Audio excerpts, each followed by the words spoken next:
Hai, Assalamualaikum warahmatullahi wabarakatuh dan selamat malam. Apa kabar tuan-tuan dan puan-puan, adik, abang, kakak yang ada di rumah yang ikut menonton secara langsung di laman FB Majlis Belia Sabah pada malam ini. So malam ini kita jumpa sekali lagi di dalam Bicara Maya yang mana kita akan membicarakan tentang kesedaran kepentingan derma darah. Malam ini istimewa. Kenapa istimewa? Kita bawa 3 orang panel sekaligus untuk bersiaran langsung pada malam ini untuk menjawab dan juga untuk memberi kesedaran betapa pentingnya derma darah. So, sebelum kita cerita lebih panjang, terlebih dahulu kita jemput kepada viewers yang ada. Kita mohon sokongan dan jasa baik tuan-tuan dan puan-puan. Silakan share lah sebanyak yang mungkin. Mudah-mudahan lebih ramai akan mendapat info dan juga akan lebih ramai yang akan cakna betapa pentingnya derma darah yang kita akan kupas sebentar saja lagi. So, yang sudah share, terima kasih banyak-banyak. Dan sekarang izinkan saya untuk perkenalkan dulu barisan panel kita pada malam ini. Istimewa malam ini bersama kita Dr. Shahnaz Irwani. Dr. Shahnaz Irwani binti Sabri merupakan Ketua Perkhidmatan Perubatan Transfusi Negeri Sabah. Seterusnya, Tuan Francis Mujim merupakan Presiden Persatuan Thalassemia Negeri Sabah. Dan panel kita yang ketiga, Saudara Bro Leslie Chan Bon Siang. So kita kenali Leslie sebagai salah seorang exco Majlis Belia Sabah. Beliau juga merupakan ketua penyelaras bagi program Darah Sempena Pandemik COVID-19.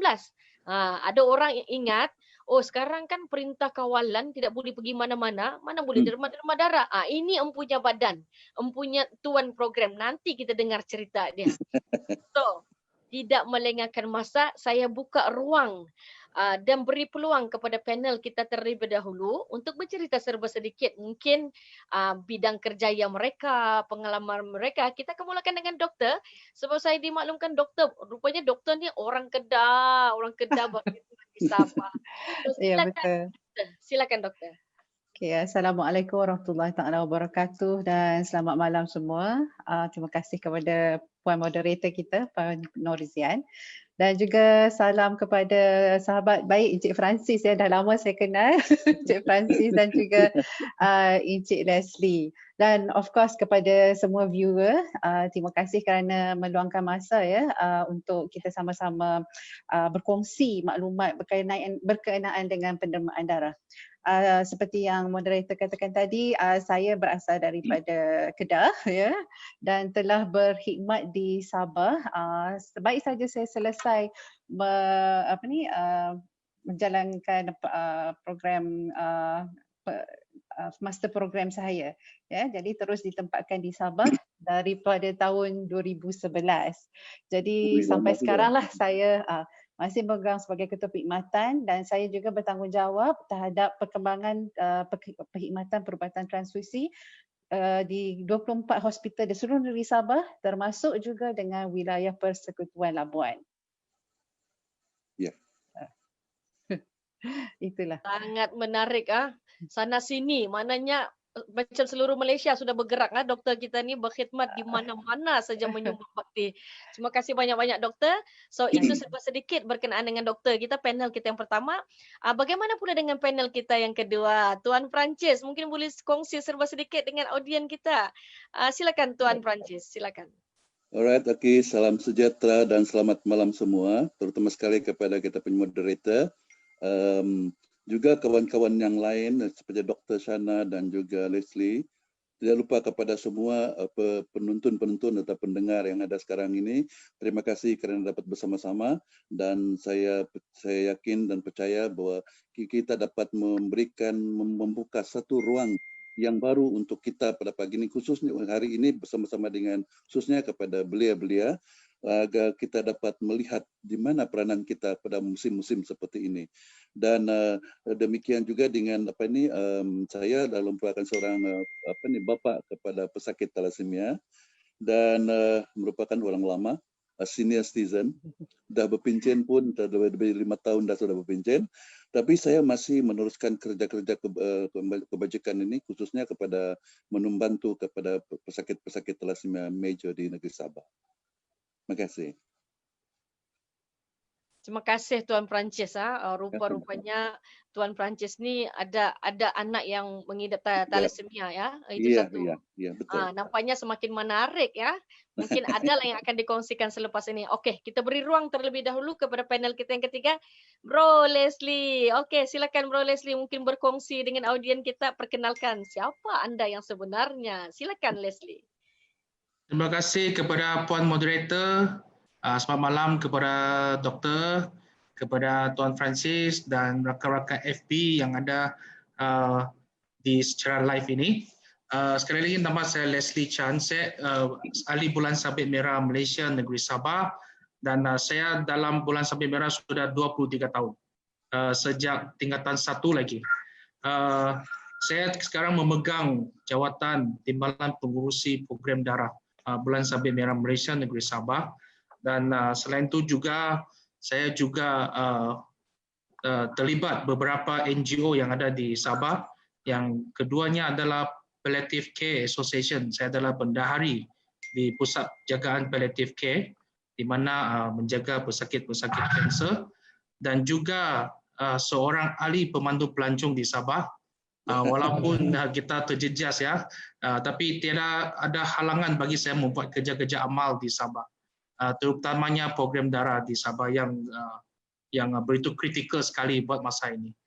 Dan juga saya juga seorang ahli Esko NBS Majlis Belia Sabah. So inilah sedikit latar belakang saya di Sabah ini. Kembali ke moderator. Terima kasih Leslie. Orang yang paling banyak jasa nih dalam usaha untuk memberi kesedaran, termasuklah kepada saya sendiri ya. Dia kempen dengan saya ni sudah lama, tapi saya insya-Allah mungkin selepas mendengar perkongsian daripada panel-panel malam ni, insya-Allah terbukalah hati, memang mendermalah lepas ni. Saya tidak mau melengahkan masa. Untuk Dr. Shahnaz. Dr. Shahnaz, mungkin doktor boleh kongsi dengan kita sebagai orang yang bertanggungjawab untuk memastikan bekalan-bekalan darah ini mencukupi, mungkin doktor boleh ceritakan bagaimana situasi sebenar. Berapakah pin darah yang sebenarnya diperlukan dalam masa 1 hari untuk hospital utama di Kota Kinabalu dan bagaimana pula di hospital-hospital seluruh negeri Sabah. Silakan doktor. Okay, terima kasih Puan Norzian.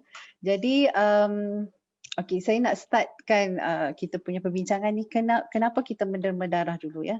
Pertama kita nak tuan-tuan dan puan-puan faham bahawa pendermaan darah itu adalah satu sikap yang mulia ya. Pertama. Dan kedua, darah tu tidak ada substitute. Maksud dia tidak ada gantinya. Dia tidak macam ubat. Kalau tidak ada ubat A, kita boleh cari ganti ubat B. Dia tak ada. Darah memang kalau keperluan darah perlu ditransfusi atau diganti dengan darah juga. Jadi dan sumber itu hanya daripada penderma darah kita sahaja. Itu satu-satunya sumber. Jadi bertitik tolak dari situ ya, kita katakan bahawa setiap saat tu pasti ada seseorang yang memerlukan darah dan setiap admission ke hospital biasanya dalam 10 pesakit pasti ada memerlukan transfusi darah. Begitulah keperluannya. Jadi kalau mengikut statistik kita yang kita tengok dari tahun ke tahun di Sabah ini, di seluruh negeri Sabah kita memerlukan sekitar 220 hingga 250 unit darah sehari. Jadi hospital-hospital utama biasanya dalam 60 ke 70 unit ya, berbanding dengan hospital-hospital kecil yang lain ya. Kalau sebulan kita memerlukan sekitar 6,500 dan kutipan kita sepatutnya untuk memenuhi keperluan kita memerlukan sekitar 80,000 hingga 82,000. Itu yang keperluan dalam 1 tahun yang kita perlukan. Dan sebenarnya dari tahun ke tahun kita melihat keperluan darah itu sentiasa meningkat. Ini disebabkan oleh beberapa faktor lah. Yang pertama disebabkan oleh dengan adanya sistem kesihatan kita yang semakin baik ya. Jadi kita dapati masyarakat kita ini mempunyai jangka hayat yang lebih panjang. Dan apabila jangka hayat lebih panjang, ini sering dikaitkan dengan penyakit-penyakit degeneratif yang lain, ya, seperti kencing manis, darah tinggi dan sebagainya. Dan seperti mana yang mungkin penonton sedia maklum, ya, kadang-kadang bila orang ada darah tinggi, kencing manis, darah tinggi, ya, dia akhirnya akan menyebabkan organ-organ lain seperti jantung, buah pinggang. Dan ini akhirnya juga memerlukan transfusi darah. Dan disebabkan oleh itu, keperluan darah semakin meningkat. Dan uniknya di Sabah ini, kita dapati bahawa di negeri Sabah ini satu-satunya dia punya pesakit thalassemia yang paling tinggi sekali di Malaysia. Ya, daripada statistik kita mempunyai sekitar 1,800, lebih daripada 1,800 pesakit thalassemia yang memerlukan darah setiap bulan.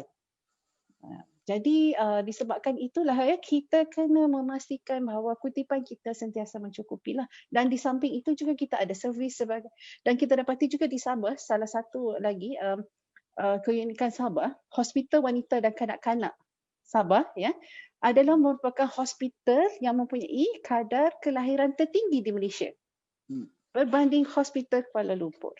Dan disebabkan oleh itu, dengan kalau kita tengok dari segi taraf kesihatan dan sebagainya, isu anemia di dalam masyarakat kita juga tinggi, dan ini juga menyebabkan, ya, waktu kelahiran, waktu bersalin dan sebagainya, banyak pesakit ibu-ibu yang bersalin ni tumpah darah yang memerlukan transfusi darah juga. Dan ada juga keadaan yang mana bayi-bayi yang lahir juga ada yang pramatang, ya, bila pramatang sum-sum tulang tidak dapat berproses dengan baik juga memerlukan transfusi darah. Dan disebabkan oleh itu, dari masa ke semasa kita mendengar setiap tahun permohonan atau permintaan terhadap darah itu semakin meningkat. Tapi masalah kita juga kita dapati bahawa selain daripada health system kita semakin baik, kita punya populasi yang muda semakin berkurang, mengecil. Ya, kalau kita lihat, ya, zaman dulu, ya, datuk nenek kita satu family adik-beradik berbelas, ya, 10-11 orang. Tetapi sekarang satu keluarga biasa 2 atau 3 orang anak sahaja. Ya, ini juga, ya, dalam masa kalau kita tengok dalam jangka masa panjang, ini juga akan mempengaruhi kepada populasi penderma darah yang layak di kemudian hari. Itu. Satu perkongsian yang membuka mata, ya. Masya Allah, rupanya kita ni memang sangat kritikal lah. Saya kira isu derma darah ni sebenarnya bukan isu kecil. Sepatutnya MBS kena buat kempen ni hari-hari kalau boleh lagi. Saya bimbang pula bila saya dengar perkongsian daripada doktor tadi. Rupanya betapa kita memerlukan sehari tu, bayangkan berapa tadi doktor? Sehari saja? Sehari kita dalam 250 unit sampai 300 sekarang. 250 lah biasanya kita perlukan. Bayangkan, tapi yang mendermanya so tidak apa, sebelum kita akan mendengar yang lebih lanjut daripada doktor, ini macam itu apa tu orang kata aura keinsafan tu macam masuk sudah dengan diri saya. So kita beralih kepada panel kita yang kedua, Tuan Francis. Tuan Francis tadi mengatakan mempunyai seorang anak yang juga mengidapi thalassemia. Mungkin Tuan Francis boleh kongsi dengan audien kita apa itu thalassemia, bagaimana thalassemia ni mungkin boleh membuka mata. Saya percaya ada dalam kalangan kita mungkin yang tidak tahu dan mungkin sudah ada yang tahu. Kalau tahu tu baguslah. Tapi yang kalau tidak tahu tu macam mana? Dan mungkin juga Tuan Francis boleh kongsi sekali agak-agaknya di Sabah ni berapa ramai penyakit pesakit-pesakit yang mengidap thalassemia yang ada dalam statistik rekod Persatuan Tuan. Silakan. Okay. Terima kasih Puan atas kesempatan ini, dan terima kasih juga kepada semua pendengar. Okey, kepada pendengar ataupun penonton yang baru menyertai kami di sini, saya adalah Presiden Persatuan Thalassemia Sabah, dan seperti apa yang telah dikatakan oleh doktor tadi, bahawa darah itu semakin kita perlukan semakin hari bertambah, ya. So, okey, salah satunya saya percaya kutipan darah yang kita dapatkan ataupun kita perolehi dalam semasa kempen ini, sebahagian besarnya yang penerimanya adalah pesakit thalassemia major. Kenapa? Kerana pesakit thalassemia major ini mereka dilahirkan dalam keadaan yang saya katakan sangat sangat macam dia seorang yang bukan diminta sebenarnya, ya, tetapi oleh kerana kedua ibu bapanya itu adalah merupakan pembawa penyakit ini, maka dia telah menurunkan itu kepada anak dia. So that's why apabila anaknya yang lahir itu dia akan mungkin kan mula-mulanya dia lahir sebagai normal tau. Sampai lahir normal sehingga kepada 3-4 bulan dia masih normal lagi. Kenapa dia normal? Karena pada waktu dia keluar daripada perut ibu dia membawa bekal yang cukup untuk sampai 1, 2, 3 bulan. Dan selepas itu baru tulang sumsumnya akan mengambil alih untuk bekerja. Maka itu sebabnya bila tulang sumsum itu dia tidak dapat menghasilkan sel darah merah yang sempurna. Jadi itu sebabnya mereka perlu kena tambah darah untuk mencukupkan darah di dalam badan dia. So bayangkan sekarang ini anak-anak thalassemia major di negeri Sabah ini semakin bertambah ya, dan dengan jumlah ini 1,814 orang mengikut laporan dalam Malaysian Thalassemia Registry 2018. 2019 kita belum dapat lagi dia punya laporan yang tepat atau belum punya laporan yang betul kerana masih lagi dalam proses untuk pemeriksaan dan sebagainya. Jadi kita ikut daripada laporan Malaysian Thalassemia Registry pada tahun 2018. Kita di negeri Sabah ini mempunyai jumlah pesakit seramai 1,814 dan itu merupakan yang tertinggi di Malaysia. Kita adalah di negeri Sabah dan merupakan yang tertinggi dan itu sebabnya kita berusaha untuk bagaimana kita dapat membantu pesakit-pesakit ini. Dengan keadaan seperti yang dokter katakan tadi, dengan keadaan perawatan kita yang canggih pada masa ini, maka kita melihat usia pesakit-pesakit ini telah bertambah. Maksudnya sebelum beberapa puluh tahun yang lalu, umur ataupun usia pesakit ini hanya sekadar lebih kurang 8 hingga 12 tahun saja. Walaupun dengan cukup darah dan sebagainya, tetapi disitulah keadaan umurnya karena mereka mempunyai komplikasi yang lain dengan apabila mereka mengalami penambahan darah, transfusi darah setiap bulan di dalam kehidupan mereka, yaitu zat besinya akan bertambah. So bila zat besi itu akan bertambah, badan dia tidak dapat membuangkan zat besi, maka apa yang berlaku? Accumulated of iron di dalam badan dia itu akan menjadi racun. Itu sebabnya anak-anak ini hanya akan mampu hidup dalam sekadar 8 hingga 12 tahun dan lepas itu mereka akan meninggalkan kita buat selama-lamanya.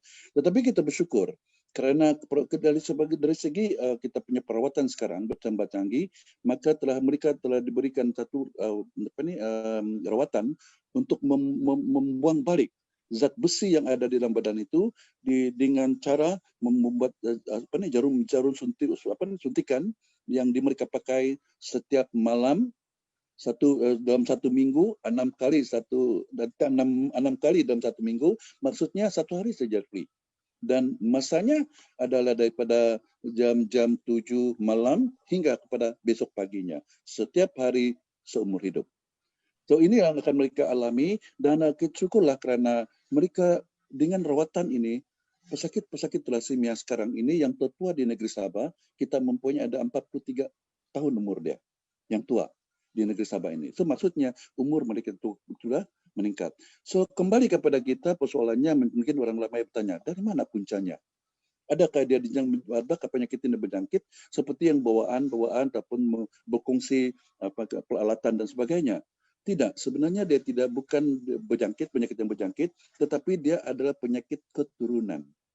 Diwariskan daripada ibu bapa kepada anak dia. Jadi kalaupun mereka anak-anak ini thalassemia major berkongsi dengan peralatan ataupun perkakas mungkin pensel ataupun apa semuanya berkongsi dengan kawannya, penyakitnya itu tidak akan berjangkit di situ.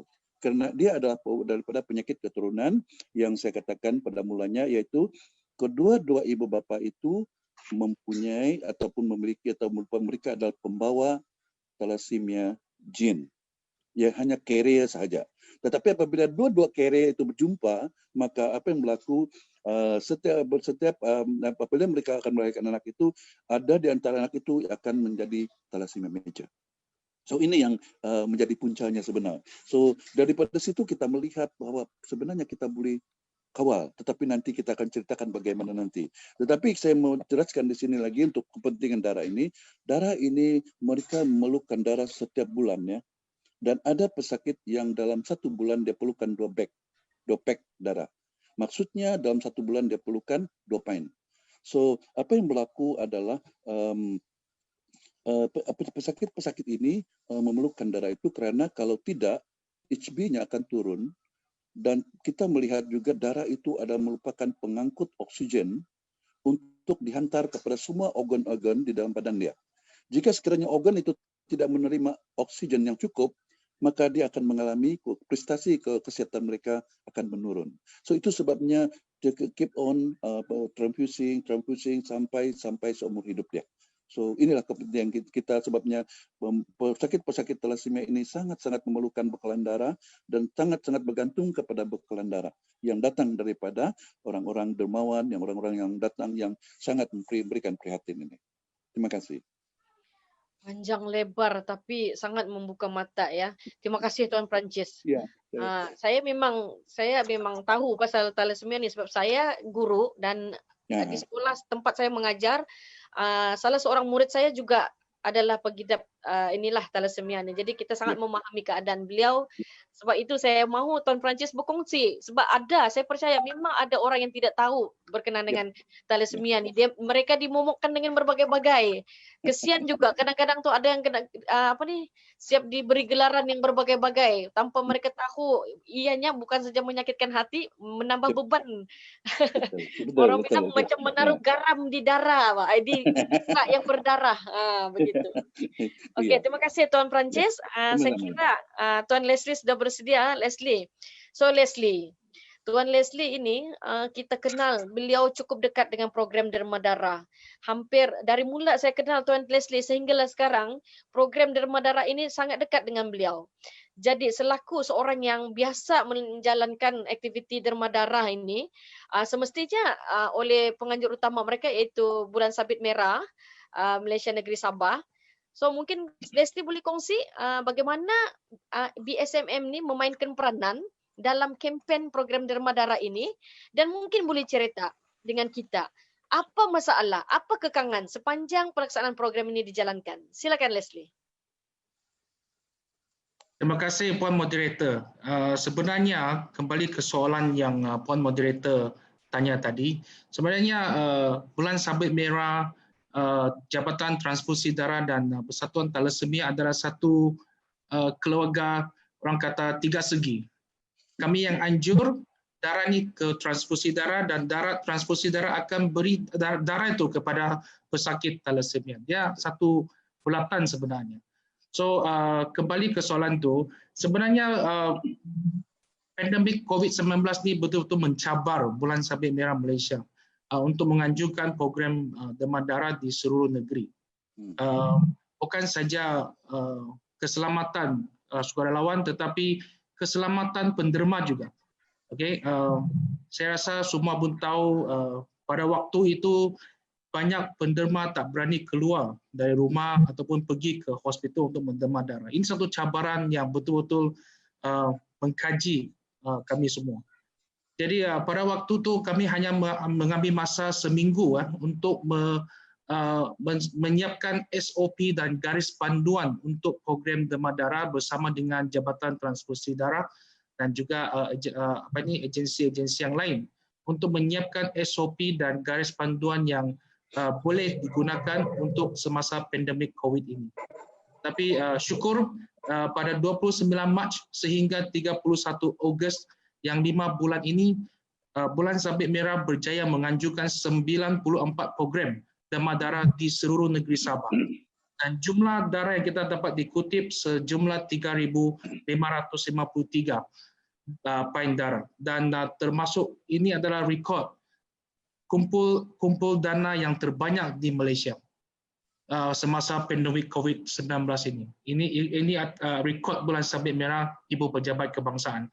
So saya rasa sebagai orang Sabah kita cukup kagum dan juga tumpang gembira kerana kita dapat jayakan program ini dari segi kemanusiaan, dari segi kemanusiaan. Sebab untuk makluman tuan dan puan-puan, Bulan Sabit Merah ini membawa prinsip yang utama adalah kemanusiaan.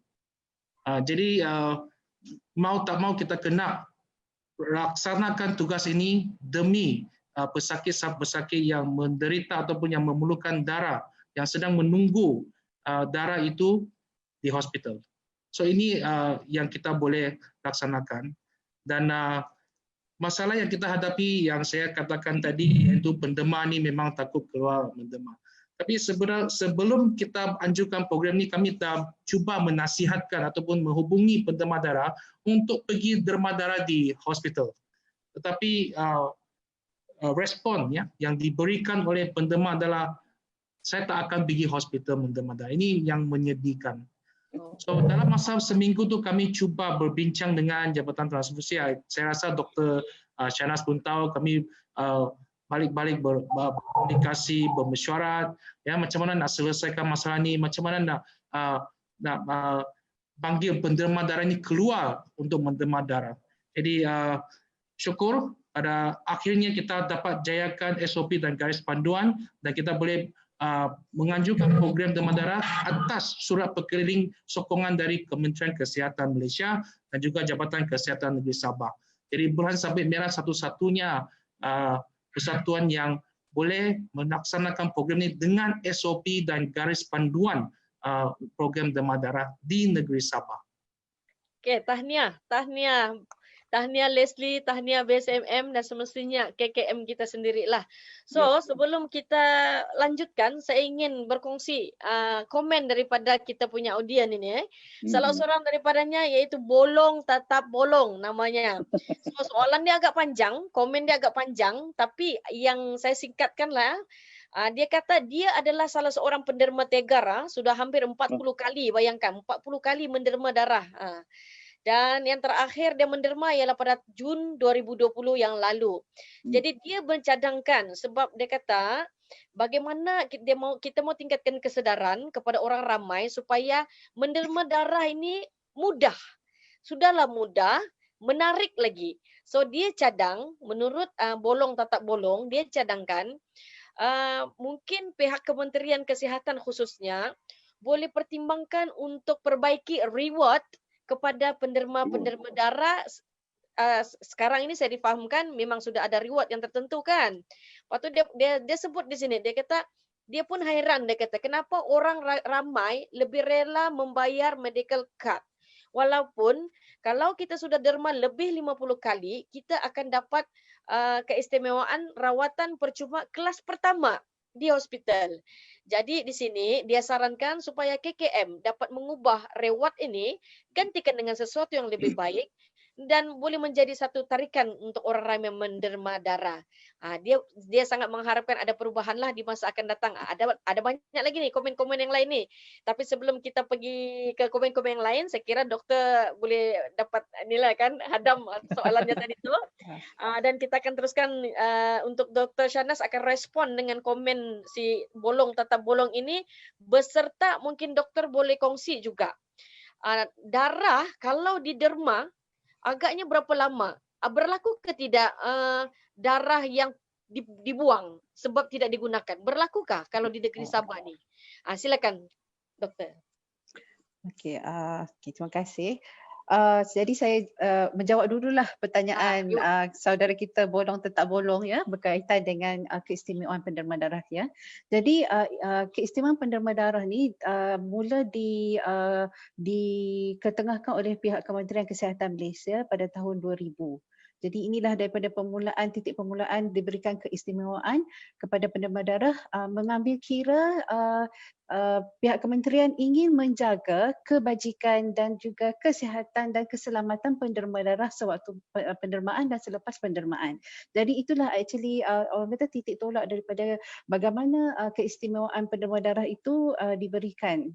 Dan kita memang mengutamakan keistimewaan ini hanya kepada warga negara Malaysia. Jadi satu yang kita mesti ingat ya, pendermaan darah adalah secara sukarela tanpa mengharapkan apa-apa. So dalam istilah WHO kita atau World Health Organization kita katakan is voluntary non-remunerated blood donors. Ya, jadi actually kalau ikut ya keistimewaan yang kita berikan kepada penderma darah kita tu, kalau kita lihat ya, ia lebih untuk menjaga kebajikan dan keselamatan penderma darah lah. Sebab itu dia lebih kepada dalam bentuk perawatan. dan juga pemberian imunisasi contohnya kepada penderma darah. Jadi dari semasa ke semasa, keistimewaan ini memang di review dan juga dibincangkan oleh pihak kementerian. Jadi kita juga mengendengahkan lah ya. Jadi apa yang Encik Bolong Tetap Bolong cadangkan tadi, mungkin kita akan kedengahkan kepada pihak kementerian lah untuk pertimbangan pihak kementerian kemudiannya. Okey. Jadi dan berkaitan dengan soalan darah kita tadi ya, penyimpanan darah. Jadi kalau kita lihat dalam darah kita, kita ada beberapa komponen iaitu sel darah merah, sel darah putih, platelet dan plasma. Dan setiap komponen ini mempunyai fungsi masing-masing. Dan juga apabila setiap kali pendermaan darah, dia ada dua jenis pendermaan sebenarnya. Pendermaan darah dipanggil whole blood ya, atau pendermaan darah utuh, dan satu lagi adalah pendermaan aferesis. Bagi pendermaan darah utuh ya, setiap kali pendermaan kita akan ambil satu pak darah, dan pak darah ini akan diproses kemudiannya ya, dalam masa 6 ke 8 jam diproses kepada sel darah merah, platelet dan plasma. Ya, dan itulah di sinilah yang kita katakan bahawa dengan setiap pendermaan itu seorang penderma darah boleh menyelamatkan lebih daripada satu nyawa. Ya, sebab sel darah merah biasanya kita akan simpan dalam peti sejuk pada suhu 2 hingga 6 darjah Celsius dan penyimpanannya adalah sekitar 35 hingga 42 hari. Manakala platelet sel darah merah ini berfungsinya adalah untuk mengangkut oksigen. Ini yang lebih kepada pesakit thalassemia memerlukanlah ya, disebabkan ada kekurangan sel darah merah untuk mengangkut oksigen. Jadi biasa pesakit thalassemia kita akan bagikan sel darah merah. Bagi platelet dan juga plasma, ini lebih kepada untuk membantu dari segi pembekuan darah. Sekiranya ada pendarahan dan sebagainya, jadi untuk memberhentikan pendarahan kita transfus platelet dan juga plasma.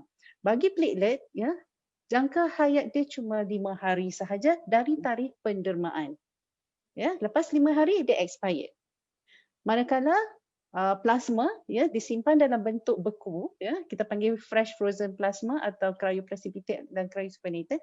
Jadi untuk plasma ini dia disimpan dalam bentuk sejuk frozen state ya. Jadi penyimpanannya pada suhu minus 40 darjah Celsius boleh disimpan hingga 36 bulan. Ya, itu plasma kita boleh simpan hingga 36 bulan atau 3 tahun lebih kurang. Ya, itulah antara produk-produk darah dan juga penyimpanan. Dan soalan berikutnya tentang adakah expiry berlaku expiry pada darah-darah kutipan darah tersebut kan? Jadi sebenarnya kalau kita lihat ya, kutipan penggunaan darah itu sebenarnya kadang-kadang tidak susah kita nak tentukan mesti pesakit ni terima darah ni, maksudnya penggunaan dia itu kita tak dapat jangkakan. Kadang-kadang memang ada kumpulan-kumpulan darah tertentu, contohnya terutama AB. Kumpulan darah AB ni tak ramai dalam populasi kita pun kurang daripada 15%. Jadi pesakit tu kurang menggunakan. Jika ada pendermaan, ada kemungkinan tu ada untuk dia luput tarikh. Namun begitu, untuk memastikan bahawa tidak ada pembaziran yang berlaku, sebab setiap kutipan darah itu ya, setiap bag yang kita gunakan ya, kita buat ujian saringan dan sebagainya, pemprosesan dan sebagainya, itu adalah menggunakan duit. Sebab itulah itu yang Perkhidmatan Perubatan Transfusi bertanggungjawab memantau ya, dari segi jumlah kutipan dan penggunaan itu harus setara. Jadi supaya tidak berlaku pembaziran. Dan kalau tengok KKM juga meletakkan KPI ya, expiry mesti kurang daripada 2% daripada jumlah kutipan. Dan salah satu usaha kita supaya tidak berlaku pembaziran adalah sifat darah itu mengalir. Jadi itulah kita lakukan bila ada ni, kita berkongsi dengan hospital lain. Kita pindahkan darah itu ke hospital-hospital lain yang memerlukan supaya tidak berlaku lah. Jadi kalau tengok dari statistik, expiry kita less than 1% sebenarnya. Begitulah tingginya penggunaan darah di Sabah tu sebenarnya. Memang setiap pendermaan tu memang kita pakai biasanya. Jadi memang Sabah memang tidak berlaku pembaziran lah maknanya, bahkan tidak cukup lagi. Betul? Yes, betul. Masya Allah. Saya ni kan, saya minta maaf banyak-banyak lah. Hari ini saya betul-betul minta maaf khususnya kepada mereka-mereka yang memerlukan. Saya sebenarnya sebelum kempen ni ada dalam seminggu ni lah saya asyik Google, saya mencari dan saya membaca, dan ada juga yang rakan-rakan dia kongsi dengan saya beberapa video dan sebagainya, dan saya cukup tertarik dengan satu video yang dikongsi oleh sahabat kita Adik Jadul Fahmi kepada saya, baru saja beredar di FB. Video itu adalah pengalaman pertama orang yang tidak pernah derma darah, tapi mereka diberi macam ada satu event lah macam tu kan, so dia dipanggil di satu bilik khas, mereka derma darah. Menariknya masa derma darah tu mereka ni umur lebih kurang macam saya lah, saya kira umur 40 30 pun begitu itulah. Pertama kali menderma, takut untuk menderma, tapi mereka telah diyakinkan ada kejutan menanti mereka semasa menderma darah tu. Dan apa kejutannya? Datang budak-budak, kalau di Malaysia ni macam sekolah rendah lah, budak-budak berumur sekolah rendah datang bersembang-sembang dengan mereka, dan masa sedang proses derma darah tu berjalan, baru budak-budak dicerita, dia beritahulah, dia kata ini budak di negara barat, dia kata terima kasih tuan, dia kata sebenarnya saya sudah lama mencari untuk berterima kasih kepada penderma darah. Saya adalah salah seorang penerima darah. Wih, saya tengok video tu, ya Allah, betul-betul memang macam saya tu ditampar di muka bah. Budak sekolah rendah tu dia boleh berterima kasih sama kira abang-abang pacik-pacik dia ni, berterima kasih sebab derma darah. Lepas tu ada yang seorang budak tu lagi, dia kata dia panggil dia punya mama, mama dia memang perlukan darah setiap bulan macam ni. Jadi saya kira rupa-rupanya di Malaysia ini, itu di negara luar. Jadi di negara kita, negara Malaysia, Tuan Perancis, ini saya buka kepada Tuan Perancis lah. Sejauh mana? Itu saya punya pengalaman sendiri. Orang kata cukup terkesan dengan video yang kita lihat begitu. Tetapi mungkin Tuan Perancis boleh kongsi sendiri sejauh mana secara realitinya yang Tuan Perancis lihat sendiri dengan mata sendiri, dengan pengalaman anak sendiri, sejauh mana kesedaran orang Sabah ni, terutamanya kita orang Sabah, budak-budak muda lah khasnya, orang-orang belia ni. Saya difahamkan seawal 17 tahun sudah boleh menderma kan? Yep. Betul kan doktor? Betul. 17 tahun sudah boleh menderma. Tetapi menurut Tuan Perancis, sejauh mana kesedaran ini? Betulkah? Ramaikah dalam golongan yang muda-muda ini khususnya pergi menderma darah? Mungkin Tuan Perancis boleh kongsi. Silakan Tuan Perancis. Okey, terima kasih kerana kesempatan lagi. Iya, dari segi pendermaan darah, orang-orang yang menderma darah, selama saya bersama-sama dengan persatuan dan juga anak saya merupakan penerima darah ini, saya melihat bahawa penderma-penderma yang tampil untuk menderma terdiri daripada mereka yang berumur antara 30 ke atas. Bermaksud masih ada kekurangan tentang kesedaran orang muda-muda ini, yang remaja ini.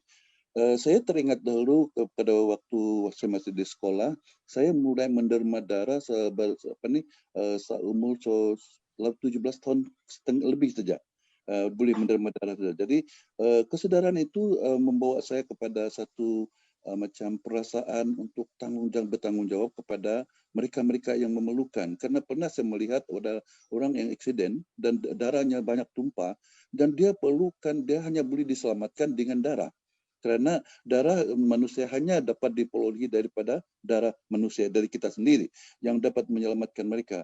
Jadi dari titik tolak daripada itu, kita cuba dari segi kempen kesedaran yang dilaksanakan oleh Persatuan Thalassemia Sabah ini, kita cuba mahu menarik ataupun memberikan motivasi ataupun sesuatu galakan kepada belia-belia, khususnya yang berumur 18 tahun ke atas ini, supaya tampil untuk menderma darah.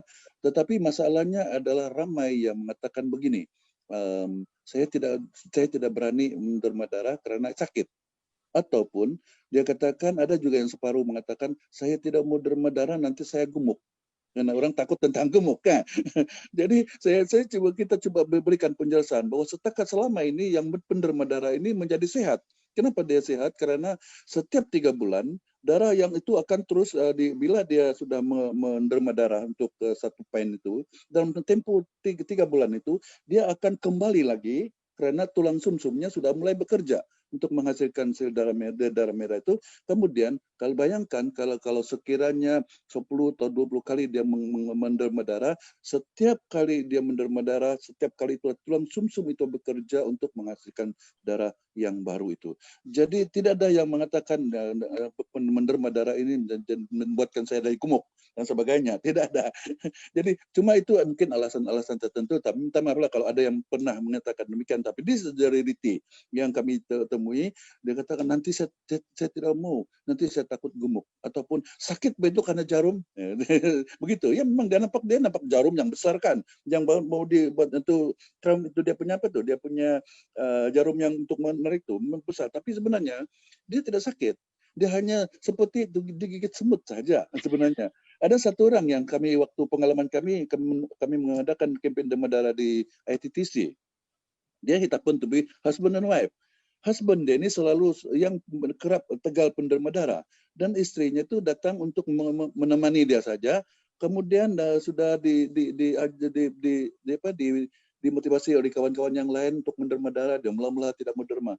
Akhirnya dia terpergi juga dan cuma matanya itu ditutupnya. Waktu dijarumkan tergantung dia punya mata tutup. Dia rasa macam sakit. Tapi sebenarnya selepas tampil itu kami tanya balik, bagaimana rasa sakitnya? Dia kata tidak ada pun sakit dia. Cuma itu dia dapat dari orang ramai itu sakit saja. Dia bilang, jadi dia pun rasa sakit.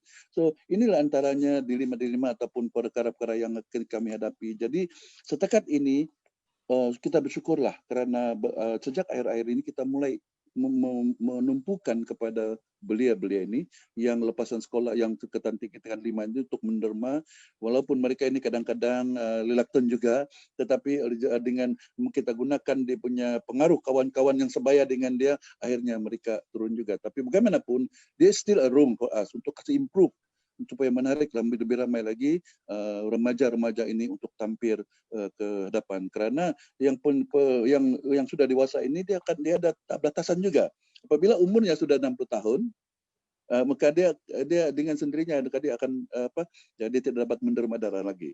Kecuali kalau mungkin masa-masa ataupun keperluan-keperluan tertentu yang mungkin dokter boleh jelaskan nantilah.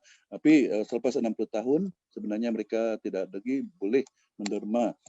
Lebih-lebih kalau mereka yang ada mempunyai kesehatan, masalah kesehatan dan sebagainya. So inilah yang sangat membimbangkan kita. Apabila mereka penderma yang lama ini sudah mencapai 60 tahun, maka siapa akan menjadi penggantinya? Maka kita akan tumpukan kepada mulai pada hari ini dan sejak sampai bila bisa kita tumpukan kepada gerakan-gerakan kepada belia-belia kita yang masih muda, yang masih bertenaga dan sebagainya ini supaya tampil untuk membantu menderma darah ini. Terima kasih. Ya, terima kasih Tuan Francis. Saya banyak tersenyum sendiri dengar sharing daripada Tuan Francis sebab terkena batang hidung saya lah tu. Terutamanya bab yang bila dikatakan menderma darah ni bikin gemuk. Mana Memang nak gemuk kan? betul. Ya, antara yang menjadi mitos yang sering disebut-sebut. Sebab katanya lepas derma darah tu kan kita penat, kita macam apa tu kurang tenaga. Jadi mau makan saja, tu jadi gemuk. Diorang kata lah. Tapi rupa-rupanya tidak berlaku sebegitu. Dan ceritanya lagi pasal yang jarum tu. Saya juga tu antara individu yang takut menengok jarum tu. Memang besar berpula jarum dia tu tuan. Besar, saya pernah nampak. Iya sebenarnya itu jarum bius dia yang tu. Okey, tapi sebenarnya perkara ni Tuan Leslie memang sudah ada kongsi dengan saya balik-balik. Alah Kak, macam semut sejak. Tapi perasaan takut dan trauma tu tetap tidak mau hilang. Tapi sebenarnya saya sudah berapa kali ikut kempen ni, saya memang ada sudah keinginan lah, ada eager lah sudah untuk mau menderma darah tu. InsyaAllah saya akan cuba. Jadi Leslie, saya bacakan satu komen daripada sahabat kita Shibin Jafar Iskandar. Dia kata mungkin kita kena kembali kepada kaedah lama, iaitu dengan mengedar risalah-risalah kesedaran, dan mungkin sekarang ini kita boleh digitalkan dia, perbanyakkan kempen secara digital. Kita ada TikTok, kita ada IG, FB, Twitter, semua. So kita blastkan di situ untuk kempen supaya lebih ramai yang lebih cakna. Dia kata terutamanya kepada jabatan kerajaan, swasta, sekolah-sekolah, kampung, restoran pun juga dan lain-lain. Mungkin nampak kolot, dia kata, tapi tidak mustahil akan beri kesedaran. Betul juga tu. Cumanya, so kempen kena blast lagi lah. So mungkin Leslie boleh kongsi kita lah selaku orang yang terlibat dalam kempen derma darah ni kan. Doktor cakap tadi sebenarnya derma darah ini lillahi ta'ala, bahkan kena ikhlas. Tapi kalau BSMM anjur derma darah, macam-macam hadiah diorang bagi doktor. Saya pernah pergi satu kempen derma darah, dia bagi 2 kilo beras wangi. Oh. Tapi saya tetap juga tidak derma. Sebab masa tu saya sudah tertengok tu jarum awal So mungkin Leslie boleh cerita tadi apa pengalaman sepanjang menjalankan program itu, bagaimana respon dalam kalangan sukarelawan yang datang menderma darah, bagaimana, adakah keselamatan mereka terjamin, kebajikan mereka bagaimana, mungkin ataupun ada yang datang sana dia pertama kali lepas tu histeria kah apakah, mungkin Leslie boleh cerita pengalaman sendiri. Silakan Leslie. Terima kasih Kak Zian. Ya, sebenarnya sebagai sukarelawan pun ada rasa ketakutan juga untuk bertugas semasa pandemik COVID-19 ni. Kita pun sama-sama manusia jugalah. Terutamanya yang MCO yang pertama ni, yang ujung bulan Mac ini. Banyak sukarelawan pun ragu-ragu nak keluar ke tidak. Tetapi bagi pihak pengurusan Bulan Sabit Merah Negeri Sabah ni dah membuat 2 keputusan yang sangat baik dan memberi jaminan kepada sukarelawan. Yang pertama, kita ada latihan PPE dari dari Kementerian Kesihatan Malaysia sendiri. Dan sukarelawan yang turun padang untuk bertugas semasa COVID ini, mereka mesti ada latihan PPE dengan bersijil. Okay? Mereka ada latihan ni, mereka sudah lalui latihan ni baru boleh keluar untuk bertugas. Itu pertama. Dan yang kedua ialah kami adalah sebagai ahli Bulan Sabit Merah yang sah, yang memegang kad keahlian Bulan Sabit Merah, kita dilindungi dari insurans ya. Ya, itu memang ada untuk sukarelawan yang sudah mendaftar sebagai ahli. Ini 2 perkara yang dibuat oleh pihak pengurusan Bulan Sabit Merah Negeri Sabah. Dan selepas itu, untuk makluman tuan-tuan dan puan, sukarelawan Bulan Sabit Merah Malaysia Negeri Sabah yang menyertai latihan PPE ini hampir 200 sukarelawan. Dan 200 sukarelawan ini terdiri daripada golongan belia yang umur 18 hingga 30. Nah, inilah yang saya boleh kongsi. Dan untuk menjawab soalan tadi itu yang pasal kempen, buat kempen dari segi media sosial dan sebagainya. Actually ini dalam senarai kami juga. Untuk makluman tuan-tuan perempuan, kita juga berusaha macam mana nak memberi keselesaan lagi untuk penderma. Jadi kami telah mencadangkan ataupun membuat kertas kerja kepada Ibu Pejabat Kebangsaan untuk memberi satu truck ataupun bas derma darah bergerak. Ini pun dalam proses. Okay, kami tengah usahakan untuk adakan truck Bulan Sabit Merah untuk menderma darah yang bergerak, ya, pergi ke taman-taman dan sebagainya untuk mengatasi masalah bagi penderma yang tiada transport, yang tiada kenderaan dan sebagainya. Ini kita dalam perancangan. So ini pun satu kempen juga. Ya, bila kita parking di taman ni, mereka nampak mereka akan jalan keluar. So ini kita akan kerjasama dengan pihak Jabatan Transfusi Darah. It is our future plan, ya, dalam kita punya perancangan. Okay, thank you Leslie. Kita harapkan akan lebih ramai datang lepas ni. Di mana tu program derma darah dibuat untuk BSMM, Tuan Leslie? Okay, buat masa ini kita tak buat di lokasi-lokasi yang melibatkan ramai orang awam. So kita kena buat di bangunan Bulan Sabit Merah sendiri. Okay. Ya, dan SOP memang kawal ketat. Untuk makluman tuan-tuan dan puan-puan pun tahu sekarang COVID case ni semakin meningkat. Tetapi ini juga tidak menghalang kita membuat program ini kerana kami tahu darah ini sangat diperlukan ya, bagi orang yang memerlukan. Jadi untuk makluman juga sebagai tambahan, kita telah mengaktifkan balik program demam darah ya pada bulan September dan akan berakhir pada 31 Disember ini. So bulan September sehingga hari ini ya ini adalah fasa kedua ya. Oke, program darah fasa kedua kita setakat hari ini kita dah berjaya mengumpul 514 partner ya untuk dalam masa 2 bulan ini.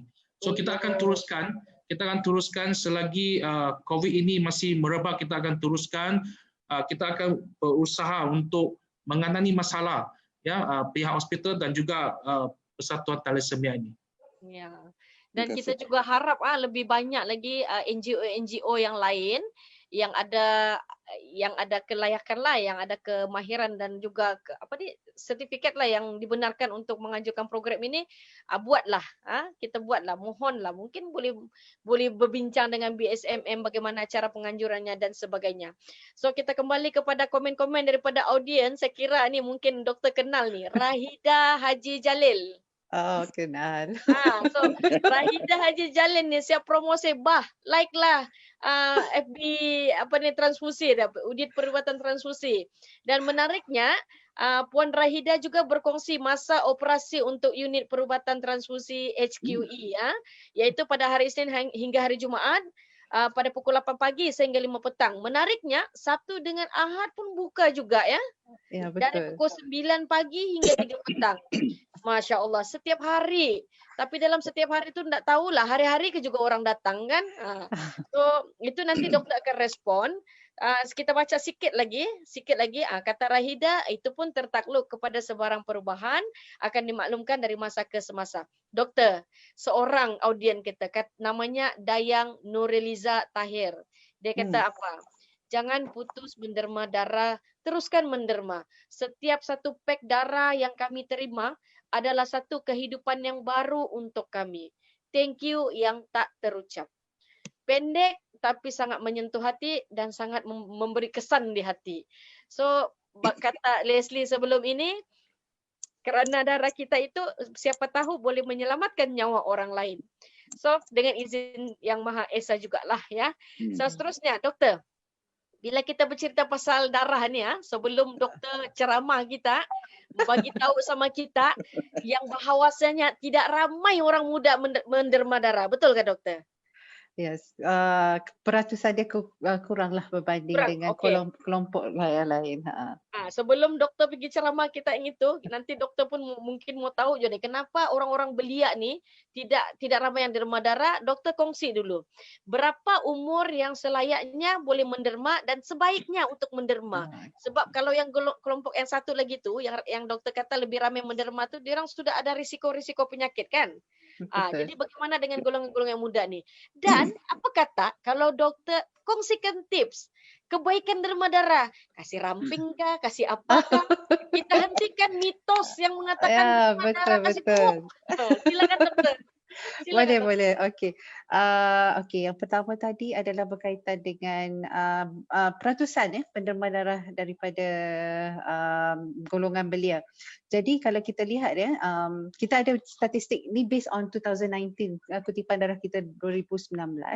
Kita dapati bahawa kelompok golongan darah usia 30 ke bawah itu dalam peratusannya sekitar 27% sahaja daripada total keseluruhan pendermaan darah di seluruh negeri Sabah. Jadi sedangkan kita tahu bahawa kenapa kita nak merekrut dan meretain, kita ada satu kita panggil recruitment and retention program untuk kita rekrut semuda mungkin penderma darah kita, sebab kita tahu pada usia yang muda ni mereka adalah golongan yang sihat. Golongan yang sihat. Dan kedua adalah dari dalam pendermaan darah itu sendiri bila dia dah biasa dengan soalan-soalan yang kita tanya dalam kelayakan dia untuk membolehkan dia menderma darah, tu ada beberapa soalan yang perlu dia penuhi kriteria tersebut. Dengan tak selangsung sebenarnya itu membentuk masyarakat kita untuk mempunyai gaya hidup yang lebih sihat. Dan ini akan memberi impact actually kepada jangka panjang ya, bila dia dah orang kata dah membentuk dirinya untuk mempunyai gaya hidup yang lebih sihat, automatik ya itu akan prolong life dan juga akan mengurangkan beban kerajaan dalam jangka panjang dari segi orang kata perawatan kesihatan dan sebagainya. Sebab kita mempunyai masyarakat yang sihat. Encik Francis tadi juga sebut ya, setiap kali pendermaan itu actually dia merangsang som-som tulang kita menghasilkan sel-sel darah baru. Automatik penderma darah kita akan sentiasa merasa segar. Sebab tu kalau tanya orang yang penderma darah tegar tu, kenapa dia balik-balik dia menderma darah? Salah satu tu dia sendiri merasakan kalau dia tak menderma darah, dia rasa macam tak selesa badan dia. Ya, itu adalah salah satu cara kenapa pendermaan darah itu, sebab sel darah yang keluar itu sentiasa segar. Ya, sentiasa sel darah baru dan of course bila sel darah yang baru fungsi dia adalah lebih optimum berbanding sel-sel yang lama. Ini adalah beberapa perkara yang kita nak ya, kenapa kita nak golongan muda kita ya, satu supaya dia dia adalah golongan yang sihat ya, dan kedua kita nak dia membentuk punya gaya hidup yang sihat, dan yang ketiga yang paling utama ya, kita nak menanamkan dalam minda mereka ya, darah yang selama itu berasal adalah daripada penderma darah tetap. Maksudnya penderma darah regular yang menderma setiap 3 bulan atau sebenarnya pendermaan darah setiap 58 hari dah boleh menderma darah. Maksimum untuk lelaki 6 kali setahun. Ya, lebih kurang 2 bulan. Untuk perempuan 4 kali setahun maksimum pendermaan dalam 1 tahun ya. Jadi kita katakan darah yang selamat adalah daripada penderma darah yang tetap, sebab kita tahu mereka ni dah menanamkan dalam minda mereka kalau dia nak menderma darah dia perlu sihat. Soalan pertama sekali, adakah anda sihat? Ya, itu soalan pertama. Jadi dia kena memenuhi syarat tersebut. Ya, automatik dia orang kata dia akan mengamalkan cara hidup sihat, dan of course ya, kita akan buat ujian saringan terhadap darah-darah tersebut. Automatik ya, kita tahu kita dah melindungi penderma darah kita daripada jangkitan penyakit seperti hepatitis B, hepatitis C, HIV dan sebagainya. Ya, itu antara yang inilah. Dan of course kelebihan pendermaan darah tu sebenarnya banyak ya, sebenarnya banyak. Mitos mengatakan pendermaan darah itu menyebabkan gemuk itu adalah salah, sebab daripada segi kajian kita dapati bahawa untuk jogging 5 km ya, berlari 5 km kita membakar lebih kurang 700 kalori per hour ya, dalam masa sejam ya. Untuk berenang sekitar 600 kalori per hour ya. Tetapi untuk pendermaan darah kita membakar 650 kalori dalam masa 10 minit. Jadi ya, ia adalah setara dengan jogging selama 5 km.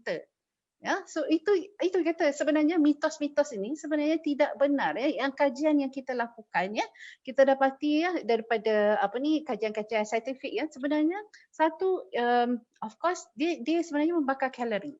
Yang kedua, orang kata tadi Cik Francis ada menyebutkan tentang zat besi, bahaya zat besi berlebihan di dalam badan. Ya, untuk pesakit thalassemia sebab dia mentransfusi darah setiap bulan. Jadi ada lebihan zat besi di dalam. Termasuk kita orang biasa juga, kita kalau ada zat besi berlebihan dalam darah kita juga akan membahayakan pada organ-organ. Salah satu cara untuk mengeluarkan zat besi berlebihan adalah melalui pendermaan darah. Dalam jangka masa panjang ia akan mengurangkan masalah serangan jantung. Ya, kita dapati mengurangkan risiko penyakit kanser. Ya, mereka menggunakan beban jantung itu sendiri ya, dan sebagainya.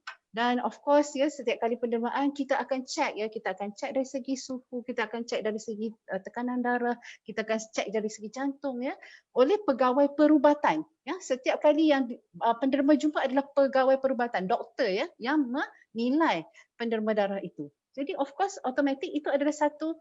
Orang kata setiap kalau you datang regularly, secara automatik you akan dijaga oleh pihak kementerian untuk sentiasa sihat. Itu antara beberapa kebaikan pendermaan darah. Aduh lah doktor, kenapa baru bagi tahu 5 kilometer tu doktor? Saya pertama kali mengikuti aktiviti fun run. Saya berlari sejauh 7 kilometer. Kalau saya tahu derma darah aja sudah macam 5 kilometer berlari, baik derma darah. Penat-penat berlari. Aduh, sudahlah penat, krem kaki, hitam lagi. So, Tuan Francis, Yes, kita saya. kongsi dulu kata audien kita ni makanan, pemakanan juga mempengaruhi lah ya untuk supaya kita boleh menderma darah, HB kita lebih banyak dan sebagainya. Ini antara perkongsian daripada audien kita lah. Banyak lagi nih yang lain-lain ni. Ada soalan lagi nih spesial untuk doktor dia kata tadi. Tapi itu nanti saya tanya, mungkin doktor boleh respon selepas inilah. Pasal HB. Tapi kita kembali kepada Tuan Francis dulu. So, Tuan Francis, pengalaman sebenar Tuan Francis, mungkin selaku Presiden Persatuan Thalassemia Negeri Sabah, pernahkah tidak berlaku insiden yang mana terdapat pesakit-pesakit ini yang sepatutnya boleh diselamatkan, tetapi akibat kerana kita kekurangan bekalan dan sebagainya, mungkin kita tidak minta lah, tapi mungkin ada sesuatu yang sepatutnya boleh dicegah, tapi akhirnya berlaku disebabkan kekurangan bekalan ini. Mungkin Tuan Francis boleh kongsi pengalaman sebenar. Silakan Tuan Francis. Okey, sebenarnya pesakit thalassemia major ini dia banyak dia punya komplikasi-komplikasi yang mereka hadapi ya apabila mereka menerima bekalan atau transfusi darah ini. Dan apa yang menjawab soalan tadi itu, saya melihat bahawa kita sebenarnya dia kebanyakan mereka ini ada yang meninggal ataupun yang jalan ini kerana sesak nafas. Kemudian dia gangguan daripada organ-organ yang lain seperti bawah pinggang dan sebagainya. Dan tapi kebanyakannya yang adalah sesak nafas kejap kemudian mereka akan jalan. Dan sebenarnya kalau dari segi kekurangan darah, memang rata-rata mereka ini HB dia low, macam rendah. Itu sebabnya kami tetapkan dalam kempen kesedaran 2.0 yang akan kami laksanakan pada 2020 hingga 2023 ini. Kami telah menetapkan satu garis panduan kepada pesakit-pesakit ini. Kami minta supaya pesakit-pesakit ini HP-nya akan dinaikkan kepada 12 ataupun 13 sebelum dia akan transfuse lagi. Walau bagaimanapun, kita tidak masalah memberikan kesalahan kepada pihak hospital ataupun blood bank, tetapi terpulang kepada individu itu juga. Karena kadang-kadang ada pesakit-pesakit yang diam saja, dia sudah tahu dia memang dia lama ataupun beberapa minggu sudah menunggu darah tapi belum lagi datang, tapi dia tidak mengambil satu inisiatif untuk mahu bertanya ataupun bertanya kepada pihak hospital bagaimana keadaan darah dia. Dia hanya macam menunggu dan memang pada semasa COVID hari itu, COVID pada bulan 3 atau bulan 3 dan bulan 5 tu kan, ada satu kita punya pesakit ini memang kami merasakan memang dia memang kekurangan HB, kekurangan darah dia, tetapi dia tidak bagi tahu. Dan dia meninggal di rumah dia sendiri. Dan waktu pengkebumian itu saya ada datang ke rumah dia di Kudat, and then ibu bapa dia memberikan testimoni kepada kami bahawa dia katakan memang dia ini seorang yang tidak mau bertanya, tidak mau memberitahu, dan kalau saya bagi tahu dia, kau sudah tanya ke darah kau di hospital, dia marah saya dia. Kenapa? Dia tahu bahawa membagi darah itu, tapi waktu dia diberitahu itu dia sudah nampak bahawa keadaan dia memang pucat. Matanya kalau dibuka mata begini memang pucat dan sebagainya, letih lisu dan lemah kelemahan badannya memang semua ada, dan tetapi dia masih tidak mahu bertanya ataupun mengambil sesuatu yang tindakan. Berbanding dengan beberapa pesakit-pesakit yang lain ini, apabila mereka merasakan HB dia low as 5 dia punya HB itu, mereka sudah tahu bagaimana dia punya perasaan, mereka akan terus pergi kepada jumpa dengan doktor atau kecemasan, dan mereka akan dimasukkan dalam ward, dan pada dalam ward itu mereka akan diberikan keutamaan untuk mendapat darah itu. Tetapi ada pasien yang sengaja macam dia tidak mahu mengambil inisiatif. So ini berlaku dan bukan kesilapan bukan juga saya salahkan kepada 100% kepada dokter-dokter ataupun siapa-siapa, tapi ini kesilapan daripada individu. Jadi saya menasihatkan kepada pesakit-pesakit ini, kalau sudah merasakan tanda-tanda letih lisu ataupun sakit pinggang ataupun apa-apa dia pening dan sebagainya, jangan bertahan di rumah, jangan duduk begitu, pergi ke hospital untuk berjumpa dan mendapatkan rawatan. Dan ini memang berlaku. Dan baru kemarin hari ini ada satu orang pesakit lagi yang baru dikebumikan sebenarnya di pesakit daripada daerah Ranau, dan kita tanya kepada mereka yang berdekatan itu, memang dia belum lagi, dia punya memang low ISP dia, tapi kita tidak tahu apa yang menyebabkan, tetapi hasilnya adalah dia sesak napas. That's all. Dan mereka akan meninggal begitu. So, jadi inilah di antara dilema yang kami hadapi, dan itu sebabnya kami sentiasa merapatkan hubungan dengan pihak blood bank, dengan dokter, dengan DK, dan juga kepada patient semua, supaya kita semua dapat membuatkan satu kerjasama serangkai supaya kita dapat meningkatkan kita punya kualiti kesihatan sendiri. Umpamanya pesakit itu mempunyai tanggung jawab sendiri di atas diri dia sendiri, dan pada waktu yang sama pihak hospital, dokter dan blood bank mempunyai pihak tanggung jawab yang lain, membekalkan dan sebagainya seadanya yang termampu. Karena pada musim COVID sekarang ini memang sukar untuk mendapatkan darah ya.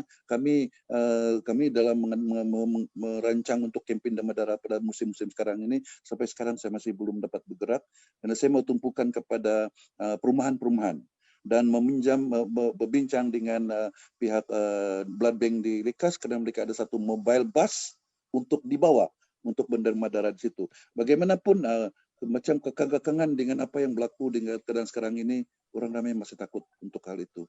So inilah yang berlaku. Secara pribadi saya mengalami juga apa yang telah moderator tanya kepada tadi itu, melihat bagaimanapun kita tidak boleh mempersalahkan, pinpoint the fingers kepada tertentu. So inilah kita mengharapkan satu kerjasama yang sangat keprihatinan, tanggung jawab bersama-sama di sini. Terima kasih. Okey, satu perkongsian. Terima kasih Tuan Perancis. Sekira pun juga membuka mata kita, dan diharapkanlah dapat menjentik memberi kesedaran kepada khususnya yang sedang bersama-sama dengan kita dalam siaran langsung di Facebook ini. Dan Tuan Leslie, kita kembali kepada Tuan Leslie. Tuan Leslie mungkin boleh kongsi apa beza program derma darah sebelum PKP dan sekarang kita PKP. Ada bezakah atau macam mana? Silakan Tuan Leslie. Terima kasih. Untuk soalan moderator, sebenarnya memang sangat jauh beza. Kerana kalau ikut sebelum MCO ini, petugas-petugas yang untuk keluar membantu ni adalah tidak terhad. Dan penderma yang datang pun tidak terhad. Ya, berapa ratus poin, 300 poin yang kita jangkakan. Ya. Tapi kalau masa untuk pandemik COVID ini, kita tak boleh jangka target ya. Penderma darah yang keluar 100, 200 itu tidak. Kemungkinan 20, 30. Ya, pernah ya yang menyedihkan, bukan menyedihkan. Nah, maksud saya ialah yang target yang kita target 20 ni sebenarnya yang datang baru 3, 7 orang dan sebagainya. Saya rasa Dr. Shahnaz di hospital pun dah mengalami keadaan macam ni, mungkin 2 orang, 3 orang yang datang. Ini memang sangat tak cukup untuk kita mengumpul darah ini. Jadi oleh itu saya juga mengambil kesempatan untuk mengucapkan ribuan terima kasih kepada NGO yang ada di Sabah seperti Lions Club, ya, JCI dan sebagainya yang tampil ke hadapan untuk memberi sumbangan goodies kepada penderma. Ya, dan peranan Bulan Sabi Merah hanya fokus iaitu mencari penderma dan mencari premis yang sesuai dan boleh menampung SOP dan juga garis panduan. Itu tugas kami semasa COVID-19 ini. Memang sukar, memang ada jauh perbezaan sangat jauh kalau dari segi target dan sebagainya. Tapi apa-apa pun yang sudah berlalu kita berlalu. So kita harap ya, saya di sini juga merayu dan berharaplah golongan belia ataupun beliau ya, tampil turun untuk menderma darah untuk membantu kepada orang yang diperlukan. Okey, terima kasih Leslie. So nampaknya sedar tidak sedar, hoi rancak kita bercerita tu, tengok jam pukul 9.13 malam sudah. Wah, Alhamdulillah kita ada 66 orang yang masih bertahan mendengar kita wah. bercerita di sini. Syukur alhamdulillah. Siapa tahu 66 orang inilah nanti akan datang pergi menderma sudah dapat 66 poin. Ngam ke tu? Okey, so sebagai pusingan yang terakhir lah, saya kira ini adalah pusingan terakhir. Sebelum itu kita bacakan dulu komen-komen daripada audien. Yang rancak sedang dibincangkan ini ialah berkenaan dengan full test blood. Full test blood ni mungkin nanti doktor boleh respon. Full test blood satu. Yang kedua ialah bagaimana untuk meningkatkan HB darah. Oh ya, baru saya ingat. Saya dulu hampir mau derma darah tapi oleh kerana HB saya rendah, saya tidak boleh derma darah. Senyum-senyum lagi tu lepas tu gembira. Yes. Tapi macam malu saya balik kalau saya ingat balik gaya saya tu. Okey, kemudian soalan yang seterusnya saya kira juga mungkin untuk doktor juga boleh jawab sekali ya. Dia kata adakah penderma yang mempunyai rekod yang paling banyak direkodkan? So kalau direkodkan boleh mungkin mereka ini boleh diangkat untuk dijadikan role model bagi tujuan promosi. Ini cadangan daripada Bolong Tatap Bolong. Bagus si Bolong ni. Banyak idea dia yang saya kira orang-orang muda kan beginilah. So, doktor boleh jawab soalan-soalan tadi serta mungkin doktor boleh tinggalkan kempen lah bagaimana harapan doktor boleh kongsi dengan audien kita ni, harapan supaya lepas selesai je kita punya bicara di alam maya ini, mudah-mudahan adalah seorang dua yang terjentik hati dia mendengar daripada doktor untuk pergi derma darah. Silakan doktor. Terima kasih. Saya rasa tadi komen yang earlier ada Puan Dayang kan. Saya rasa Puan Dayang ni adalah salah seorang daripada pesakit thalassemia yang menerima darah lah. Jadi dari situ pun kita dapati ya bahawa actually kalau kita tengok pesakit ya, especially kalau kita di ward kanak-kanak.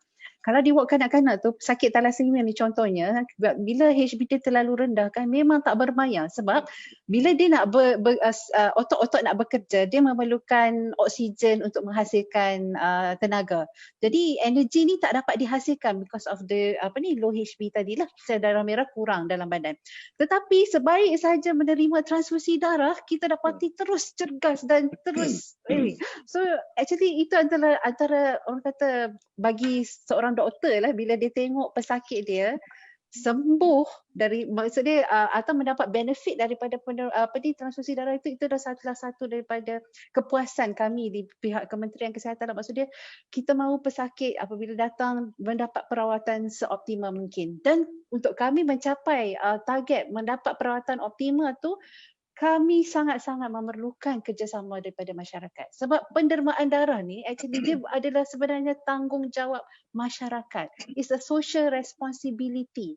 Kita ya, saya nak kaitkan dengan kita punya tema Hari Kemerdekaan kita pada tahun ini. Ini sangat-sangat saya rasa relevan dengan pendermaan darah. Malaysia prihatin. Ya, saya rasa ini adalah salah satu orang kata titik tolak yang kita boleh ni. Inilah salah satu contoh untuk menunjukkan bahawa kita adalah masyarakat Malaysia. Kita adalah rakyat negara ini yang prihatin. Dan cara kita prihatin adalah dengan memberikan atau pendermaan darah. Sebab kita tahu darah kita ni akan dimanfaatkan sepenuhnya oleh pesakit yang memerlukan. Ya, setiap saat seperti kita kata tadi, setiap saat ada pesakit yang memerlukan. Ya, dan dari segi promosi dan juga pengkongsian kami di Perkhidmatan Perubatan Transfusi Negeri Sabah ya. Setiap hospital tadi saya katakan adalah merupakan pusat-pusat kutipan darah. Jadi pada mereka yang mempunyai niat ya untuk datang menerima darah ya, sila hubungi hospital-hospital berkenaan ya untuk mendapatkan maklumat lanjut ya. Setiap hospital adalah merupakan hospital kutipan. Jadi dia akan membantu tuan-puan ya untuk assess macam mana untuk membantu memudahkan pendermaan darah tersebut.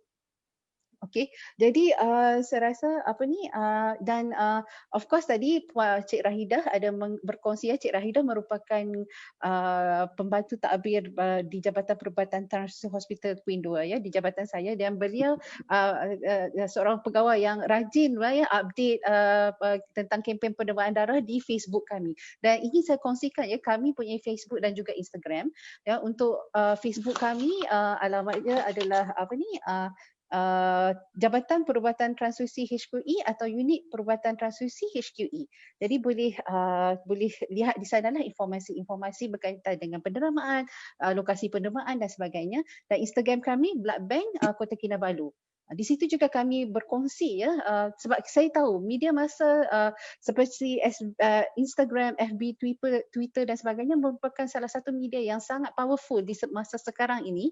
Di dalam orang kata golongan sekarang ini, media massa sangat-sangat bermainkan peranan sebab kebanyakan golongan muda kita ya berinteraksi atau ni melalui Facebook dan Instagram ya. Mereka ini adalah salah satu media promosi yang sangat baik seperti mana yang dikatakan oleh pendengar kita sebentar tadi ya. Dan juga of course tadi juga ada pertanyaan berkaitan dengan full blood test.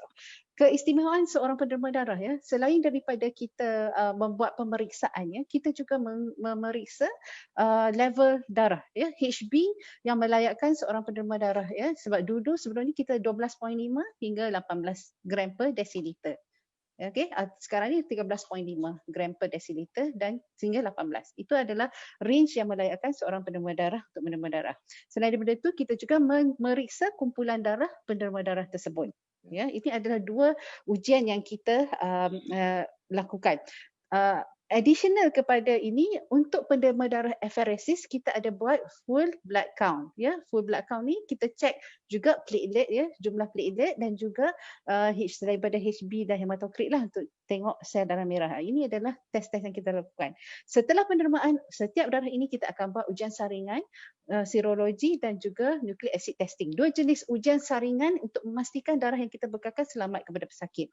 Kita lakukan ujian untuk hepatitis B, hepatitis C, HIV dan sifilis. Ya, ini adalah ujian yang kita lanjutan untuk memastikan darah yang kita bekalkan kepada pesakit itu selamat untuk ditransfusi. Dan selain daripada itu, setiap bulan kita juga melakukan ujian kualiti ke atas produk yang kita hasilkan. Supaya kita nak darah yang kita hasilkan tadi, yang komponen-komponen darah itu, dia memenuhi syarat-syarat ataupun kualiti yang diperlukan kepada untuk perawatan pesakit. Ini adalah antara ujian-ujian yang kita lakukan lah ya. Dan Kementerian Kesihatan Malaysia ya, kami di Jabatan Perubatan Transfusi, Jabatan Kesihatan Negeri Sabah ya, Pusat Darah Negara sangat committed ya terhadap memastikan keselamatan both pada penderma dan juga pesakit ya. Ini adalah langkah-langkah yang kita lakukan lah, ujian-ujian tambahan dan sebagainya. Saya rasa adakah menjawab? Sangat menjawab doktor. Tapi saya mau tambah satu lagi doktor. Okey, boleh. Sebutkan kata memang orang muda sekarang mereka berinteraksi melalui media sosial kan. Betul. Betul. Jadi unit transfusi kena tambah satu lagi, TikTok.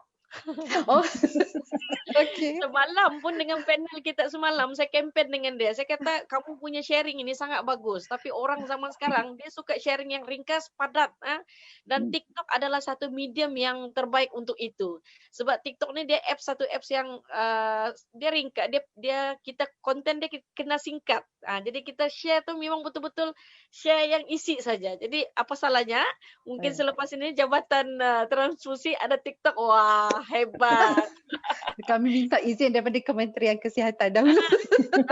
Kita ke arah kebaikan insya-Allah. Sebab kita punya aim ialah budak-budak muda. Saya budak-budak betul. memang main TikTok.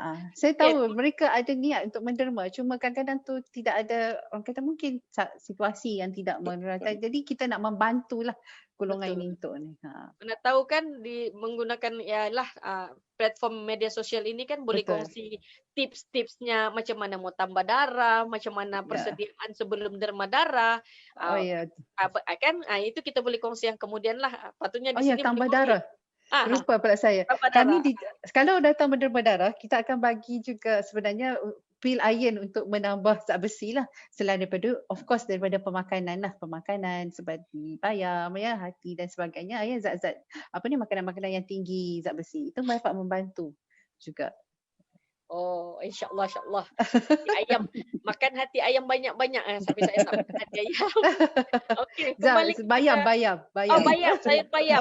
Ya. Sayur bayam ya. Sebab tu dia bila dimasak sayur bayam tu kuah dia merah kan. Menarik. So, terima kasih doktor, terima kasih banyak-banyak. Kita teruskan dengan Tuan Perancis. So, Tuan Perancis selaku Presiden Persatuan Thalassemia Negeri Sabah, apa harapan Tuan kepada masyarakat di negeri Sabah, khususnya anak-anak muda Sabah, belia-belia wanis. Kalau MBS tu dia ada dia punya slogan tu, belia Sabah, belia berwibawa. Berwibawa lah ni. Mau menderma-dara enggak ni, macam mana ni? Silakan Tuan Perancis, harapan Tuan, silakan. Okey, bagi saya sebagai presiden ini, saya sangat-sangat mengharapkan supaya kita seluruh remaja yang masih muda-muda ini, kita mulai belajar untuk bagaimana kita dapat membantu orang lain itu supaya orang lain itu akan dapat menerima sesuatu pemberian daripada kita yang mereka tidak dapat merasakan sebenarnya. Umpamanya sekarang menderma darah, dan darah itu sangat penting dan sangat penting. Jadi mungkin darah yang kamu berikan pada hari ini akan diberikan kepada orang-orang yang memerlukan, umpamanya pesakit-pesakit thalassemia. Who knows, one day nanti kita pula ada keluarga kita ataupun saudara mara kita yang memerlukan derma atau bantuan darah. Maka saya pasti yakin mendapatkan bantuan darah itu akan dipermudahkan lagi kerana kita sudah memberikan sesuatu, memberikan kepada mereka yang sangat memerlukan. Jadi saya merasakan bahawa saat-saat sekarang ini kita sangat memerlukan kepada mereka-mereka yang masih muda ini supaya tampil ke hadapan membantu mereka. Kerana saya masih ingat dulu, saya waktu saya masih muda saya bekerja, saya memang sudah ada menderma darah, dan it happen to be di dalam jabatan kami itu ada husband and wife yang istrinya mau melahirkan anak, dan kemudian dia perlukan darah untuk standby bagi kelahiran itu. Apa yang berlaku, ramai-ramai kami di pejabat itu tidak ada seorang pun yang sound untuk mau memberi, mau tampil ke hadapan tau. Dan supaya saya memikirkan, saya katakan apa juga mau menyusahkan macam gini ni. Okey, saya akan bagi kepada kamu. Dan okey, lepas itu saya pergi hospital dan derma darah. Dan sehingga hari ini kalau dia berjumpa dengan saya, dia masih kita kenang masa yang dulu tau. Jadi kita punya saya bukan minta mau dikenang tau, tapi orang yang merasa dia akan diberi itu, dia akan merasa. Jadi apa yang kita dapat lihatkan di sini bahawa mungkin kamu tidak kenal siapa yang kamu mendapat darah kamu, tetapi orang yang mendapat darah itu akan tidak putus-putus mendoakan kepada penderma ini supaya sentiasa sehat, sentiasa sukses dalam apapun perbuatan dia, apapun pekerjaan dia, keluarga dia selamat dan sebagainya. Mereka ini yang akan senantiasa mendukung doa di dalam kepada kita semua. Kita tidak kenal siapa penderma kita, tapi lihat kepada apa yang dikatakan oleh Dayang Pandayang tadi. Dia sudah berkali menentukan, dia tidak tahu siapa penderma dia, tetapi hatinya sentiasa mendoa keselamatan orang-orang itu. Jadi kita melihat bahwa apabila ramai orang mendoakan diri kita, pasti kita akan berada di dalam keadaan yang sehat, walafiat, dan kita akan selamat dan segalanya. Dan satu lagi yang saya mau jelaskan atau peringatkan kepada belia-belia sekarang ini, sudahkah kamu buat saringan thalassemia? Adakah kamu sudah buat saringan thalassemia? Kerana penyakit thalassemia ini kita boleh kawal, sama seperti virus COVID-19 sekarang ini, kita boleh putuskan rantaian dia. Jadi dalam thalassemia major ini, sebenarnya kita boleh kawal. Tetapi, terpulanglah sama ada sejauh mana kita sedar atau tidak. Kerana penyakit thalassemia dia tidak datang seperti dijangkitkan. Dia datang daripada genetik. So apabila demikian, kalau terutama sekali kepada belia-belia dan mana-mana remaja yang sedang berpikir mau mendirikan rumah tangga atau sedang ada girlfriend sekarang ini, pertama sekali saya minta kerjasama kamu, pergilah ke hospital yang berdekatan dengan kamu, buatlah saringan thalassemia yang kamu boleh dapat secara percuma. Kemudian daripada saringan itu kamu buat sekali saja seumur hidup, sama ada dia carrier ataupun normal. Itu adalah sesuatu yang sangat perlu kita ketahui. Karena kita tahu belia-belia kita sekarang ini, mereka tidak tahu bagaimana kedudukan kesehatan mereka sebenarnya. Saya pun sama seperti saya sendiri ya. Saya tidak paham, saya tidak tahu. Sejak dari muda-muda lagi saya tidak tahu saya ada carrier. Saya pembawa. Saya ini orang yang jenis yang boleh bersukan, boleh bermain apa yang pun pesukan yang rasa. Saya boleh ikut semua. Tanpa saya ketahui, I am a carrier of that genetic. Genetik. So, apa yang berlaku itulah apabila selepas berkahwin, kita tidak buat apa-apa saringan thalassemia. So akhirnya kami dikaruniakan dengan seorang anak yang istimewa sekali, yang walaupun seorangnya anak itu, tetapi dia juga adalah pesakit thalassemia major yang telah banyak membentuk kami, yang telah banyak mengajar kami bagaimana untuk menghadapi keadaan-keadaan sekarang ini. Jadi saya melihat bahwa bukan kesilapan ibu bapa, karena ibu bapa pun tidak tahu mereka ada pembawa. Tetapi juga bukan kesilapan kita, tapi karena saat-saat sekarang ini maklumat sudah sampai, maka jangan lagi berlenga-lenga, pergilah ke hospital buat saringan sebelum kamu jatuh cinta. Kalau sudah bercinta dan melangsungkan perkawinan, selepas itu baru mau pergi buat saringan, itu sudah terlambat. It's too late. Karena kalau mereka sudah tumbuh, sudah ada cinta di dalam hati mereka, kita mau pisahkan mereka, kita tidak boleh. Ada banyak masalah. Itu sebabnya salah satu peranan kami sekarang ini adalah untuk create awareness kepada belia-belia sekarang ini untuk menyadari, buatlah saringan diri, buatlah saringan thalassemia lebih awal supaya kamu tahu bahwa kamu membawa atau tidak. Jika kamu pembawa, don't worry, you are known person. Tapi bila kamu mau memilih pasangan hidup, please jangan terjumpa sesama carrier. Karena itu akan menjerat kita kepada satu lagi, kita akan menambah kepada jumlah pesakit thalassemia major di negeri Sabah, dan kita akan memerlukan bekalan darah yang lebih banyak lagi. Masalah darah adalah masalah global. Suatu ketika dulu pernah dicadangkan bahwa karena kekurangan orang yang datang mendorma darah, maka pernah dicadangkan untuk artificial blood. Sanggupkah kita melihat atau membiarkan ada kawan-kawan kita, saudara mara kita, oleh karena kekurangan darah yang tidak ada orang yang memendermakan darah, maka terjadinya mereka menerima artificial blood atau darah tiruan. Tetapi itu cadangan di dalam peringkat internasional.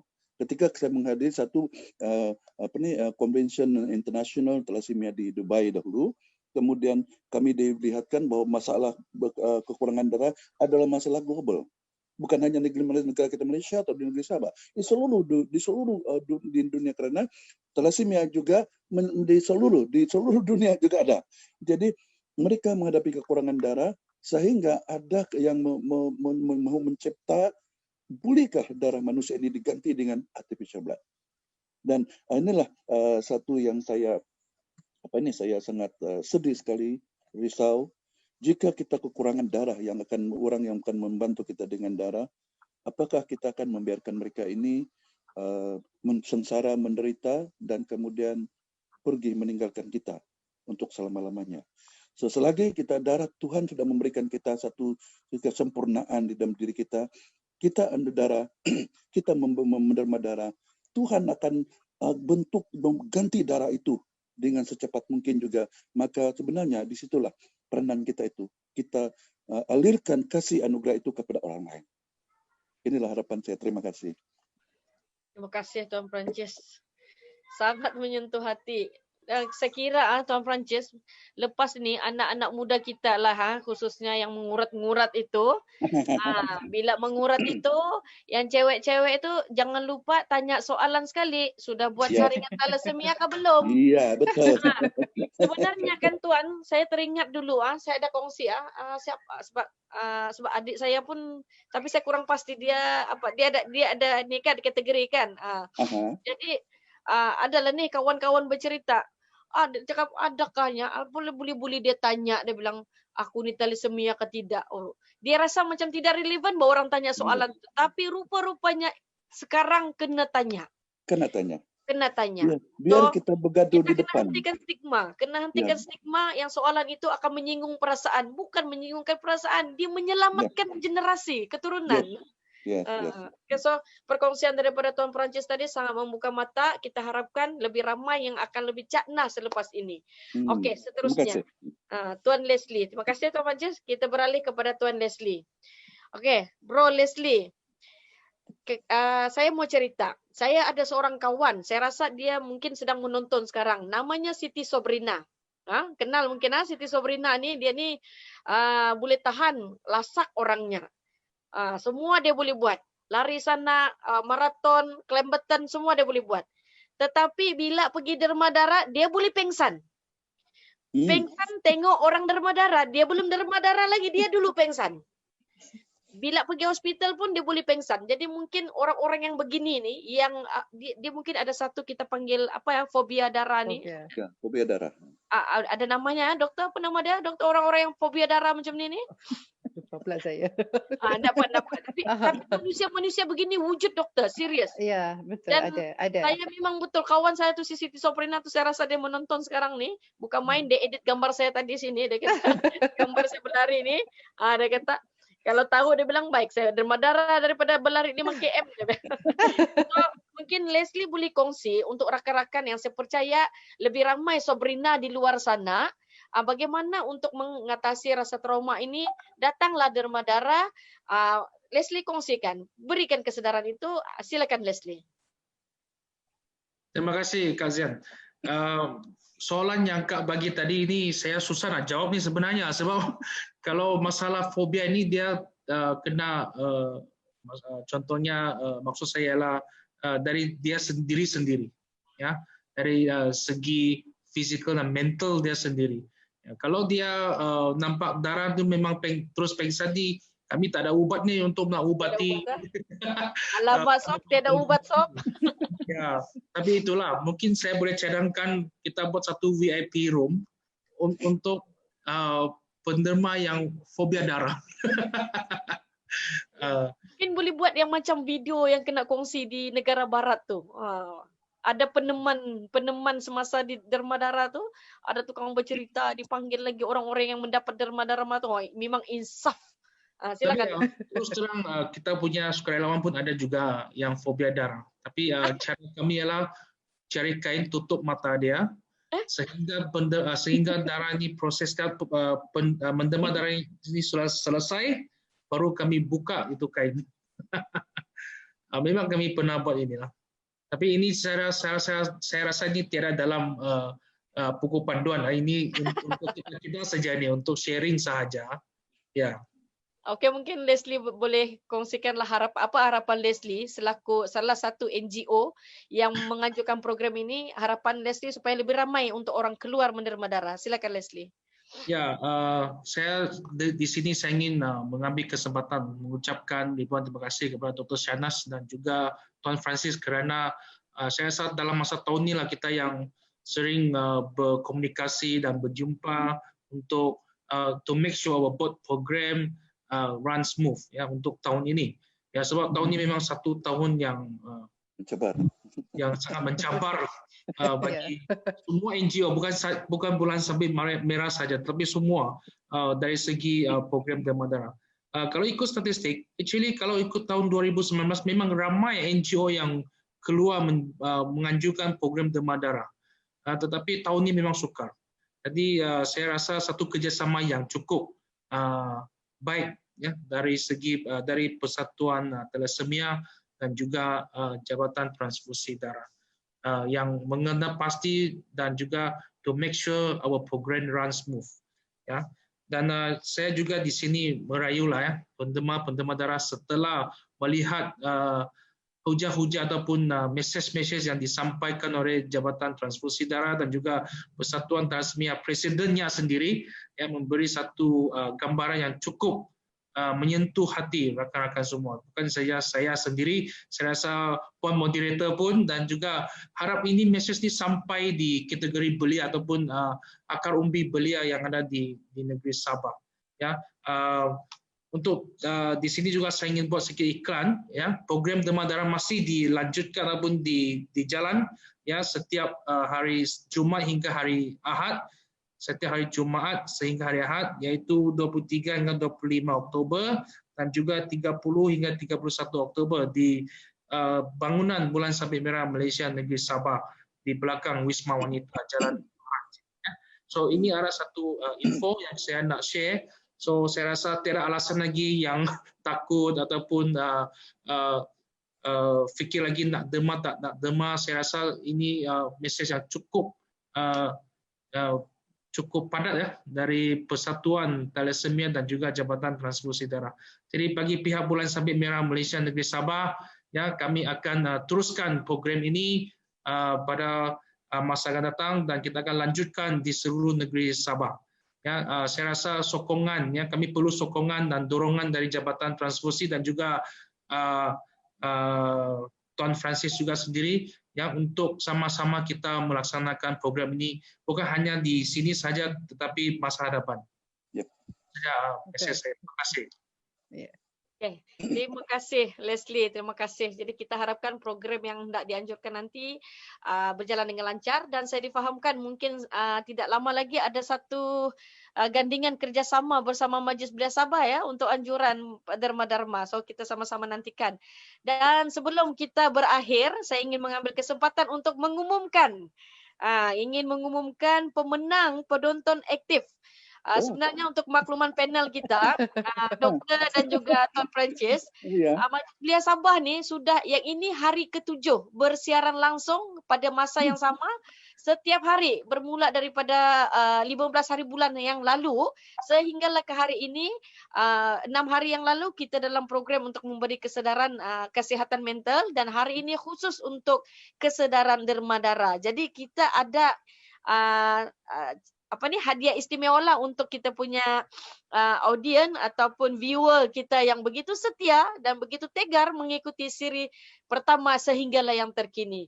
Dan pemenangnya ialah yang pertama adik Muhammad Izwa, dan yang kedua ialah Shibin Jaafar Iskandar. So kepada penama yang telah disebutkan iaitu Muhammad Izwa dan juga Shibin Jaafar Iskandar, anda akan dihubungi oleh pihak Sekretariat Majlis Belia Sabah. Sila respon dan nantikan ada hadiah misteri daripada Majlis Belia Sabah. So dengan ini berakhirlah sudah bicara maya kita pada malam ini. Saya amat berterima kasih kepada panel-panel kita. So mungkin kata-kata yang bukan kata-kata terakhir, maksudnya sebelum kita menutup tirai ini, mungkin sepatah dua lah. Silakan daripada doktor terlebih dahulu. Silakan doktor. Okay, pertama saya nak ucapkan terima kasih kepada Majlis Belia Sabah lah yang telah membawakan satu topik yang sangat relevan dengan keadaan sekarang ini, dan juga saya juga ingin mengambil kesempatan ini untuk mengucapkan terima kasih kepada semua penganjur-penganjur kempen derma darah ya, seperti contoh PBSM yang sangat aktif apabila kita memerlukan, sentiasa menghulurkan bantuan ya, dan juga Thalassemia, Persatuan Thalassemia juga tak henti-henti membantu kita. Dan of course kepada penderma darah kita di luar sana, ini saya rasa salah satu cara selain daripada kita menderma, mungkin kita boleh menjadi motivasi kepada lain, membawa orang baru bersama-sama untuk menderma juga ya. Dan terakhir saya nak ucapkan terima kasih jugalah kepada staf-staf di Jabatan Kesihatan Negeri Sabah, Jabatan Perubatan Transfusi ya, seluruh dan semua staf tabung darah di seluruh negara. Kami sangat komited untuk membantu ya, kami bertugas demi negara, dan juga kepada Kementerian Kesihatan Malaysia dan juga Pusat Darah Negara yang sentiasa memberi sokongan. Terima kasih. Terima kasih banyak-banyak doktor. Minta maaf juga Okay. doktor ya kalau saya ada tergurau-gurau tadi. Tak apa, Okay. terima kasih. Dan kepada Tuan Francis, kata-kata serba salah saya mau sebut. Kata-kata akhir lah, silakan Tuan Francis. Ya, oke. Terima kasih. Pertama sekali terima kasih kepada MBS, Majlis Belia, kerana telah sudi menganjurkan seperti ini. Saya rasa ini sangat penting sekali dan sudah tepat waktunya dan mereka dapat memberikan banyak impak. Terima kasih kepada dokter yang sentiasa bertungkus rumus untuk membantu, terutama sekali kepada pesakit-pesakit thalassemia yang ada di Kota Kinabalu dan tempat-tempat yang lain. Juga kepada saudara Leslie, apabila kami mengadakan kempen demam darah, kami akan bersama-sama dengan Red Cross dari segi SOP semuanya, dan terima kasih kerana yang diantaranya semua belia-belia, dan daripada situ kita timbulkan satu kesedaran kepada mereka, dan juga terima kasih yang tidak terhingga kepada semua penderma-penderma darah yang selama ini telah bertungkus lumus menderma darah, berkorban untuk menderma darah bagi mereka-mereka yang sangat memerlukan. Sebenarnya kami sangat-sangat terutang budi dan juga pertolongan daripada anda semua. Kami tidak kenal kamu di mana, tetapi kami tahu jauh di dalam hati kami tetap mengingati kamu semua. Justru itu dalam kesempatan ini marilah kita sama-sama untuk dalam masa-masa kesusahan kita sekarang ini, di mana ramai tidak dapat datang untuk menderma darah di hospital dan karena alasan-alasan tertentu, mari kita bekerja sama-sama sekarang. Kita tekatkan satu tujuan kita, satu matlamat kita, membantu sesama manusia yang memerlukan itu. Mereka sangat-sangat mengharapkan bantuan dari kami semua. Jadi akhir sekali, mudah-mudahan Tuhan yang Maha Berkuasa akan sentiasa melindungi dan memberkati kita semua dalam apa juga usaha yang akan kita adakan. Terima kasih. Terima kasih Tuan Francis, banyak memberi kesedaran, menjentik hati. InsyaAllah mudah-mudahan kalau saya boleh rasa, saya percaya audien yang lain-lain juga rasa apa yang Tuan Francis harapkan, dan kita sama-sama nantikanlah lebih ramai belia-belia wanis keluar untuk derma darah. Dan daripada Leslie sendiri, silakan Leslie yang terakhir. Saya nak mengucapkan ribuan terima kasih kepada Majlis Belia Sabah. Yang pertama, sebab dalam masa COVID MCO ini, MBS lah yang satu-satunya turun memberi sokongan dan memberi peruntukan untuk kami menjalankan program derma darah. Ini saya nak mengucapkan ribuan terima kasih kepada MBS. Dan tidak lupa juga kepada Majlis Perkhidmatan Masyarakat Sabah MPMS, dan juga satunya majlis yang memberi peruntukan untuk kami run ini blood donation. For info, Dr. sama Tuan Francis, Majlis Belia Sabah dan juga Majlis Perkhidmatan Masyarakat Sabah yang sentiasa memberi sokongan kepada Bulan Sabit Merah dari segi program derma darah. Yang mula-mulanya yang kita dalam kesusahan ni, yang total lockdown MCO ni, mereka lah yang memberi satu inisiatif yang baik dan memberi peruntukan untuk Bulan Sabit Merah supaya kita dapat menjalankan program ini. Terima kasih. Sehingga hari ini. Saya betul-betul mengucapkan ribuan terima kasih. Dan juga kepada penderma-penderma darah yang sudi datang ke Bulan Sabit Merah, yang sentiasa menyokong program kita dari bulan 3 sehingga hari ini, dan juga tidak lupa juga kepada penaja-penaja yang sentiasa memberi sponsor ataupun goodies bag kepada penderma. Yang saya nak highlight di sini iaitu Lions Club Kota Kinabalu, dan juga JCI Tanjung Aru, Cihoko, dan juga agensi-agensi yang saya tak dapat sebut satu persatu ni. Dan tidak lupa juga kepada sosial media yang sentiasa memberi sokongan kami, yang saya tidak boleh lupakan, iaitu RTM Sabah yang sentiasa membantu kami membuat promosi ataupun keluar berita-berita tentang program darah semasa kita dalam kesusahan ini. Dan juga sidang-sidang akhbar, semua sidang akhbar yang memberi sokongan kepada Bulan Sabit Merah untuk membuat promosi kempen derma darah dan memanggil penderma-penderma keluar datang menderma darah. So kepada juga semua yang secara langsung atau tidak langsung, saya ingin mengucapkan ribuan terima kasih. Thank you so much Dr. and Tuan Francis kerana sentiasa bekerja sama dengan Bulan Sabit Merah. we are work very happy. Thank you so much. Thank you. Terima kasih Okey. juga. Terima Terima kasih. kasih juga. Dengan perkongsian daripada Leslie itu tadi, alhamdulillah kita sudah sampai ke penghujung bicara dan saya tinggalkan anda rakan-rakan penonton dengan beberapa idea lah. Yang pertamanya kita hentikan stigma. Hentikan stigma dan trauma untuk takut menderma darah ini. Keluarlah menderma darah, yakinlah dan ketahuilah bahawa dengan derma darah itu kita akan mampu membantu, malahan siapa tahu akan dapat menyelamatkan satu nyawa yang lain di luar sana. Dan kita nantikan TikTok daripada Jabatan Transfusi mungkin selepas ini, siapa tahu. Dan dalam masa yang sama juga, saya sekali lagi menyeru kepada mereka yang baru mula-mula bercinta, jangan lupa tanyakan soalan kepada pasangan anda. Sudahkah anda menjalani saringan thalassemia? Ingat, ini bukan satu stigma, bukan untuk memalukan, tetapi untuk menyelamatkan. Dan seperkara lagi, yaitu kepada semua badan-badan korporat dan mereka-mereka yang ada kemampuan dan sebagainya. Kita bantulah rakan-rakan kita yang mahu untuk menganjurkan program derma darah ini. Seperti contoh BSMM, St. John dan sebagainya. Kita bantu. Mungkin kita tidak mampu untuk mengadakan program derma darah itu, tapi apa salahnya kita beri sokongan. Mungkin kita boleh bantu dari segi penambahan dana, bagi makan untuk sukarelawan, bagi goodies dan sebagainya. Dan paling menarik lagi, kita lah pergi derma. Lagi bagus. Betul ke tidak? So, Betul. itu, mudah-mudahan apa yang kita kongsikan pada malam ini akan disebarkan kepada ramai dan ramai yang akan mendapat manfaatnya, dan besarlah harapan kita agar lebih ramai peratusan itu akan meningkat, terutamanya dalam kalangan anak-anak muda untuk keluar menderma darah.